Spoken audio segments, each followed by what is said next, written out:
কেমন আছেন সবাই? আশা করি সবাই ভালো আছেন। বন্ধুরা, আমাদের এই গল্পগুলো যদি ভালো লাগে অবশ্যই লাইক করবেন আর কমেন্টস করে জানিয়ে দেবেন। চ্যানেলে যদি নতুন হয়ে থাকেন অবশ্যই সাবস্ক্রাইব করে পাশে থাকা বেল আইকনটি প্রেস করে রাখুন, যাতে নতুন নতুন ভিডিও আপলোড করার সাথে সাথে আপনার নোটিফিকেশনে চলে যায়। আমাদের আজকের গল্প মেঘের খামে অনুভূতি, পর্ব 24, লেখিকা জেরিন আক্তার নিপা। জীবন স্প্রে হাত ধরে ঘর থেকে বেরিয়ে এলো। গাড়ির কাছে এসে স্প্রে হাত ছেড়ে দরজা খুলে তাকে ভিতরে বসিয়ে দিয়ে নিজে গিয়ে ড্রাইভিং সিটে বসে পড়ল। জয় পিছনে বসেছে। জীবন গাড়ি স্টার্ট দিল। বাড়ি থেকে কিছুদূর আসার পর স্প্রে কাঁদছে। জীবন ড্রাইভ করতে করতে কয়েকবার স্প্রের দিকে তাকালো। জয় পিছন থেকে স্প্রের মাথায় চাপড় দিয়ে বলল, ভেবলি তুই এখনও কাঁদছিস? তোকে কাঁদতে দেখে মনে হচ্ছে পৃথিবীতে তুই একমাত্র মেয়ে যে এই প্রথম বিয়ে করে শ্বশুরবাড়ি যাচ্ছিস। আরে বাপ, তুই একা তো যাচ্ছিস না, আমিও তোর সাথে যাচ্ছি, তবুও তুই কাঁদছিস? চোখ মুছ তো এবার। বরের পাশে বসে ফ্যাস করে কাঁদলে আমাদের জামাই বাবাজি কী ভাববে বলতো? তুই তো আমাদের মান সম্মান ডুবাচ্ছিস। জীবন সামনের দিকে তাকিয়ে ড্রাইভ করতে করতে বলল, ওর গায়ে একদম হাত দিবি না, কাঁদছে, একটু শান্তিতে কাঁদতে দে, হালকা লাগবে। শুধু শুধু ডিস্টার্ব করছিস কেন ওকে? ওরে ব্যাস, বিয়ে করে এখনও একদিনও হলো না, তুই এখনই বউয়ের হয়ে কথা বলছিস? খুব দরদ দেখি। আমার বোনকে এখন আমি মারতে পারবো না? না পারবি না। এখন তোর বোন আগে আমার স্ত্রী, পরে তোর বোন। তাই তুই ওকে মারতে পারবি না? ভালোই হয়েছে, এই জন্যই বন্ধুর কাছে বোন বিয়ে দিয়েছিলাম। ভেবেছিলাম বন্ধু অন্তত বোনকে আমাদের থেকে পর করে দেবে না। এখন তো দেখছি জয় পিছনে বসে একা একাই কথা বলছে। জীবন একটু হেসে রুমাল বের করে স্পেয়ার দিকে না তাকিয়ে এগিয়ে দিয়ে বলল, এটা নাও, চোখ মুখ নাও, চোখ মুখে নাও। বেশি কান্না করলে আবার মাথা ব্যথা করবে। ঢাকায় পৌঁছতে অনেক রাত হয়ে গেল। জয় আর এত রাতের জীবনের বাসায় গেল না, ওর বাড়ির সামনে নেমে গেল। জয় গাড়ির জানালা দিয়ে ঝুঁকে এসে বলল, এখনও অনেক রাত হয়ে গেছে, তাই একেবারে কাল সকালেই তোদের দেখতে যাব। তোরা এখন সাবধানে যাস। জীবন বলল, জীবন নিজের ফ্ল্যাটে না গিয়ে বড় আব্বুর বাসায় চলে আসলো। সে বিয়ে করেছে এটা এখনও কেউ জানে না। বড় আম্মুকে সব বুঝিয়ে বলতে হবে। এখন কিছুদিন স্প্রেকে নিয়ে এখানেই থাকবে। ভেবেছে একা ফ্ল্যাটে স্প্রে এত তাড়াতাড়ি সব গুছিয়ে নিতে পারবে না। এসব মানিয়ে নেওয়ার জন্য ওকে একটু সুযোগ দিতে হবে। গাড়ি থেকে নেমে জীবন বলল, এসে গেছি, নেমে আসো। স্প্রে গাড়ি থেকে নেমে এলো। জীবন বলল, এখানে আমার বড় আব্বু বড় আম্মু থাকেন, এটা আমারও বাড়ি, তবে আমি ওদের সাথে থাকি না। স্প্রে হ্যাঁ না কিছুই বলল না, শুধু একটু মাথা নাড়ল। কয়েকবার কলিং বেল শব্দ হওয়ার পর জমিলা এসে ঘুম চোখে দরজা খুলে দিল। জীবনকে দেখে বলল, জীবন বাবা, তুমি এত রাতে? হ্যাঁ খালা, তোমার সাথে এইটা কে?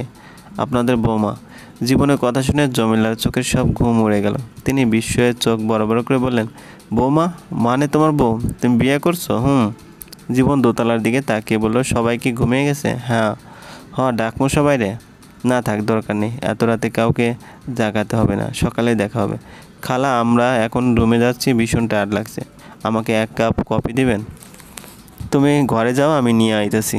জীবন স্প্রেকে নিয়ে নিজের রুমে চলে গেল। স্প্রে চারদিকে চোখ বুলিয়ে ঘরটা ভালো করে দেখছে, সব কিছু গোছালো। জীবন এখানে বেশি আসে না, তাই তার ঘর সবসময় গোছানোই থাকে। জীবন বিছানায় বসে বলল, তুমি ফ্রেশ হয়ে এসে শুয়ে পড়ো, রাত অনেক হয়েছে। হাত দিয়ে ওয়াশরুম দিকে বলল, ওইদিকে ওয়াশরুম যাও, ফ্রেশ হয়ে নাও। স্প্রে ফ্রেশ হয়ে বেরিয়ে এলে জীবন ঢুকলো। এর মধ্যে জমিলা জীবনের কফি নিয়ে চলে এসেছে। জীবন মাথা মুছতে বের হয়ে বলল, কফিটা টেবিলের উপর রেখে আপনি চলে যান খালা, এত রাতে আপনার ঘুম ভাঙালাম, আপনি গিয়ে ঘুমিয়ে পড়ুন। জীবন টাওয়াল রেখে কফির কাপ হাতে নিয়ে স্প্রের দিকে চেয়ে বলল, তুমিও শুয়ে পড়ো। এটা বলে জীবন বেলকনিতে চলে গেল। স্প্রে বিছানায় এসে শুয়ে পড়েছে। একপাশে কাত হয়ে শুয়ে সে ভাবছে, বিয়ের প্রথম রাত নাকি বাসর রাত হয়, কিন্তু তার সাথে এসব কি ঘটছে? এটা কেমন বিয়ে ছিল তার? জীবন তাকে কেন বিয়ে করেছে তাও সে জানে না। সত্যি কি জীবন তাকে ভালোবাসে বিয়ে করেছে? জীবনের সাথে তার বিবাহিত জীবনটা কেমন হবে? মানিয়ে নিতে পারবে জীবনের সাথে? জীবন কি তাকে বুঝবে? এসব ভাবতে স্প্রে কখন যেন ঘুমিয়ে গেল। অনেকক্ষণ পর জীবন রুমে এসে দেখে স্প্রে ঘুমিয়ে পড়েছে। জীবন রুমের লাইট অফ করে দিল। সে কি অন্য রুমে চলে যাবে নাকি সোফায় শুয়ে পড়বে তা ভাবছে। বেশি না ভেবে জীবন সোফাতে শুয়ে পড়ল। সোজা হয়ে শুয়ে বাম হাত কপালের উপর রেখে ভাবছে, সে যা করেছে তা কি ঠিক করেছে, নাকি এই সিদ্ধান্ত নিয়ে তার ভুল হয়েছে? এই বিয়েতে কি জীবন সুখী হতে পারবে, নাকি স্প্রে সুখী হবে? তাড়াহুড়ো করে নেওয়া তার এই সিদ্ধান্ত কি দুটো মানুষের জীবন নষ্ট করে দেবে? যাই হোক, শত কিছুর মাঝেও সে স্প্রেকে কষ্ট পেতে দিবে না। স্প্রের যেন কোনো অসুবিধা না হয় তার লক্ষ্য রাখবে। জয়ের কাছে স্পিয়ার বিয়ের কথা শুনে কেন আমি এই সিদ্ধান্ত নিলাম? স্পিয়ার অন্য কারোর সাথে বিয়ে হয়ে যেত, তাতে আমার কী ছিল? আমি কেন ওকে নিয়ে ভাবতে গেলাম অন্য কেউ তাকে ভালো রাখতে পারবে না? এই ভাবনা কেন আমার মাথায় আসলো? এখন নিজে বিয়ে করে নিয়ে এসেছি, এখন কি আমি ওকে ভালো রাখতে পারবো? এই মেয়েকে নিয়ে আমার এত চিন্তা কিসের? আমি কেন এর কথা ভাবি? সকালে জমিলা ফরিদার কাছে সব কিছু বললেন। জীবন বিয়ে করে বউ নিয়ে রাতে বাড়ি ফিরেছে, এটা ফরিদা বিশ্বাস করতে পারছে না। জীবন আর কাউকে বলুক বা না বলুক, ওনাকে তো অবশ্যই বিয়ের কথা জানাবে। এভাবে হুট করে বিয়ে করে ফেলার মানে কি? সবাইকে জানালে তারা কি জীবনের বিয়ে মেনে নিত না? ফরিদা জীবনের নিচে আসার অপেক্ষা করলেন। সকালে আর ওদের ডাকতে গেলেন না। সবাই ডাইনিং টেবিলে বসে আছে। জীবন সিঁড়ি বেয়ে নিচে নামছে, স্প্রিয়া তার পিছনে পিছনে আসছে। জীবন পিছন ফিরে বলল, এসো স্প্রিয়া, পিছনে আসছো কেন? জীবন স্প্রিয়া হাত ধরে নিচে নেমে এলো। এতক্ষণে সবাই তাদের দিকে তাকিয়েছে। জীবন চেয়ার টেনে স্প্রিয়াকে বসিয়ে নিজেও স্প্রিয়ার পাশে চেয়ারে বসে গেল। ব্রেড নিতে নিতে সবার উদ্দেশ্য করে বলল, ও স্প্রিয়া, আমার ওয়াইফ আর এবারই ছোট বউ। জীবনের কথা ফরিদার এখনও বিশ্বাস হচ্ছে না। ফরিদা একবার স্প্রিয়ার দিকে তাকালো। প্রথম দেখায় স্প্রিয়াকে ওনার পছন্দ হয়েছে, তবুও তিনি খুশি হতে পারছেন না। জীবনের বড় আব্বু আনোয়ার হোসেনের কোনো ভাবান্তর হলো না। জীবনে এমন একটা কাণ্ডে তিনি রাগ করছেন নাকি স্বাভাবিকভাবে নিয়েছেন তা বোঝা যাচ্ছে না। আনোয়ার হোসেন কারো দিকে না তাকিয়ে খেতে খেতে বললেন, একা একা বিয়ে করে নিয়ে আসার কোনো দরকার ছিল না। আমাদের জানালে আমরা গিয়ে ওর বাবা মায়ের সাথে কথা বলতাম, অনুষ্ঠান করে বিয়ে করাতাম। যাক সেসব কথা, বিয়ে যখন করেই ফেলেছো আর বউকেও বাসায় নিয়ে এসেছো, তাহলে আমাদের কাছের কিছু মানুষদের নিয়ে ছোট একটা পার্টির আয়োজন করি, অবশ্য যদি তোমার ইচ্ছে থাকে। বড় আব্বুর কথা শুনে জীবন মনে মনে বেশ চমকালো। বড় আব্বু সব কিছু এত সহজে মেনে নিলেন? উনি তো জীবনের সাথে আরশির বিয়ে দিতে চাইতেন, তাহলে এখন স্প্রিয়াকে জীবনের বউ হিসেবে মেনে নিচ্ছেন কিভাবে? ফরিদাও স্বামীর কথা শুনে অবাক হলেন। তিনি তীক্ষ্ণ দৃষ্টিতে আনোয়ার হোসেনের দিকে তাকালেন। জীবনও বড় আব্বুকে চমকে দেওয়ার জন্য বলল, ঠিক আছে, পার্টি না হয় দেওয়া যাবে। কেউই তো আমাদের বিয়ের কথা জানে না, পার্টিতেই সবার সাথে স্প্রিয়ার পরিচয় করে দেবো। আর আমরা কিছুদিন এ বাড়িতে থাকবো। অফকোর্স থাকবে, এটা তোমারও বাড়ি। এখানে কিছুদিন কেন, সব সময় থাকতে পারো। আনোয়ার হোসেন খাওয়া শেষ করে টেবিল ছেড়ে উঠে গেলেন। ফরিদা কী বলবে বুঝতে পারছেন না। নিজের স্বামীকে তিনি কোনোদিনও বুঝে উঠতে পারেননি, কিন্তু আজ তো জীবনকেও চিনতে পারছেন না। জীবন বড় আম্মুকে বলল, তুমি কিছু বলবে না? ফরিদা কিছু বলার আগে আনোয়ার হোসেন তাকে ডাকলেন। ফরিদা ওনার কাছে গেলেন। স্প্রিয়া এতক্ষণ চুপচাপ সবার কথা শুনছিল। সে কিছুই বুঝতে পারছে না, এত সুন্দর একটা পরিবার থাকতে, জ্যাঠা জেঠি সবাই থাকতে, জীবন একা একা গিয়ে বিয়ে করলো কেন? আর এই মানুষগুলোর সাথে বা জীবন থাকে না কেন? কেন একা একটা ফ্ল্যাটে থাকে সে? কেন ওদের সাথে জীবনের এতটা দূরত্ব? স্প্রিয়া কিছু খাচ্ছে না দেখে জীবন বলল, কি হলো, তুমি খাচ্ছ না কেন? জীবন নিজে একটা ব্রেডের জ্যাম লাগিয়ে স্প্রিয়ার দিকে এগিয়ে দিল। গ্লাসে জুস ঢেলে স্প্রিয়ার হাতে দিয়ে বলল, জুসটা খাও। ব্রেকফাস্ট কি তুমি এসব খাও নাকি পরোটা করে দিতে বলবো? জীবন জমিলাকে ডাকলে স্প্রিয়া বলল, আমি এসবই খেতে পারবো, পরোটা করতে হবে না। আচ্ছা তাহলে সবটুকু শেষ করে তারপর উঠবে। আমি রুমে যাচ্ছি, অফিসে যাব, রেডি হতে হবে। স্প্রিয়া মাথা নাড়ল। জীবন চলে গেলে স্প্রিয়া আর কিছু খেলো না।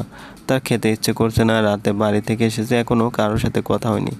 না জানি বাবা মা তুহা কী করছে। এতক্ষণে ফরিদা চলে এলেন। স্প্রিয়া খাবার মানে সামনে নিয়ে চুপ করে বসে আছে দেখে উনি বললেন, খাচ্ছ না কেন মা? মা ডাক শুনে স্প্রিয়া ওনার দিকে তাকালে ফরিদা স্প্রিয়ার পাশে বসে বললেন, নতুন বাড়িতে সব কিছু মানিয়ে নিতে একটু সময় লাগবে। প্রথম প্রথম একটু অসুবিধা হবে, কিন্তু সময়ের সাথে সাথে তুমি মানিয়ে নেবে। তোমার বাড়িতে কে কে আছে? বাবা মা আর ছোটো বোন। ও, ফরিদা হেসে বললেন, দেখলে কাণ্ড, তুমি আমার জীবনের বউ আর আমি তোমার বিষয়ে কিছুই জানি না। তোমার বাড়িতে কে কে আছে তা এখন তোমার থেকে জেনে নিতে হচ্ছে। বড় আম্মুকে স্প্রিয়ার ভালো লাগলো। মানুষটা কত সুন্দর করে করে কথা বলছে তার সাথে। জীবনকে তুমি কতদিন ধরে চেনো? এই ছেলেটা পুরো পাগল, আমাকে কখনো তোমার কথা বলেনি। এত সুন্দর একটা মেয়েকে সে পছন্দ করে, এটা জানলে কি আমরা তার বিয়ে করাতাম না? নিজে গিয়ে একা বিয়ে করতে হতো। জীবন রুম থেকে স্প্রিয়াকে ডাকছে শুনে ফরিদা বললেন, ওই দেখো পাগলের কাণ্ড, তুমি খাচ্ছ, সে এখন তোমাকে ডাকছে। আচ্ছা তুমি একবার গিয়ে দেখে এসো তো কেন ডাকছে। স্প্রিয়া উঠে দাঁড়ালে তিনি বললেন, তুমি তো কিছুই খেলে না মা। স্প্রিয়া রুমে আসলে জীবন তার দিকে ফোন এগিয়ে দিয়ে বলল, জয়, কথা বলো ওর সাথে। স্প্রিয়া ফোন কানে নিল। অপাস থেকে জয় বলল, কেমন আছিস বেবলি? ভালো, তোমরা? আমরা সবাই ভালো আছি।